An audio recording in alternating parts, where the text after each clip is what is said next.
Hi ಎಲ್ಲರಿಗೂ welcome back to Nithyashree Gowda Kannada vlogs. ಇವತ್ತಿನ ವ್ಲಾಗಲ್ಲಿ ನಾವು ರೋಸ್ಟೆಡ್ ಆಲ್ಮಂಡ್ ಮಿಲ್ಕ್ ಶೇಕ್ ಹೇಗೆ ಮಾಡೋದು ಅಂತ ನೋಡೋಣ. ಒಂದು ಹಿಡಿಯಷ್ಟು ಬಾದಾಮಿ ಹಾಗೆ 7-8 ಪಿಸ್ತಾ ಇವೆರಡನ್ನು ಮೀಡಿಯಮ್ ಫ್ಲೇಮಲ್ಲಿ ರೋಸ್ಟ್ ಮಾಡ್ಕೊಳ್ಳೋಣ. ನಂತರ ರೋಸ್ಟ್ ಮಾಡ್ಕೊಂಡಿರುವಂಥ ಬಾದಾಮಿ ಮತ್ತು ಪಿಸ್ತಾ ಬಿಸಿ ಹಾರೋವರೆಗೂ ಬಿಡಬೇಕು. ಯಾಕೆ ಅಂದರೆ ಮಿಲ್ಕ್ ಶೇಕ್ ಕುಡಿಬೇಕಿದ್ರೆ ಅದು ನಮಗೆ ಕ್ರಂಚಿಯಾಗಿ ಬಾಯಿಗೆ ಸಿಗುತ್ತೆ.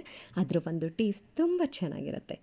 ನಂತರ ಒಂದು ಜಾರ್ಗೆ ಹುರಿದಿಟ್ಕೊಂಡಿರುವಂಥ ಬಾದಾಮಿ, 3 ವೆನಿಲಾ ಐಸ್ ಕ್ರೀಮ್ ಹಾಗೆ 2 ಲೋಟದಷ್ಟು ಹಾಲು,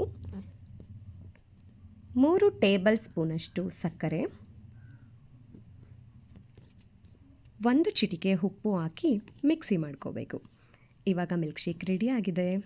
ಅದನ್ನು ಗ್ಲಾಸ್ಗೆ ಸರ್ವ್ ಮಾಡಿ ಹುರಿದು ಇಟ್ಕೊಂಡಿರುವಂಥ ಪಿಸ್ತಾ ಮತ್ತು ಬಾದಾಮಿನ ಸಣ್ಣದಾಗಿ ಕಟ್ ಮಾಡಿ ಹಾಕಿದರೆ healthy and tasty roasted almond milk shake ready ಆಗುತ್ತೆ.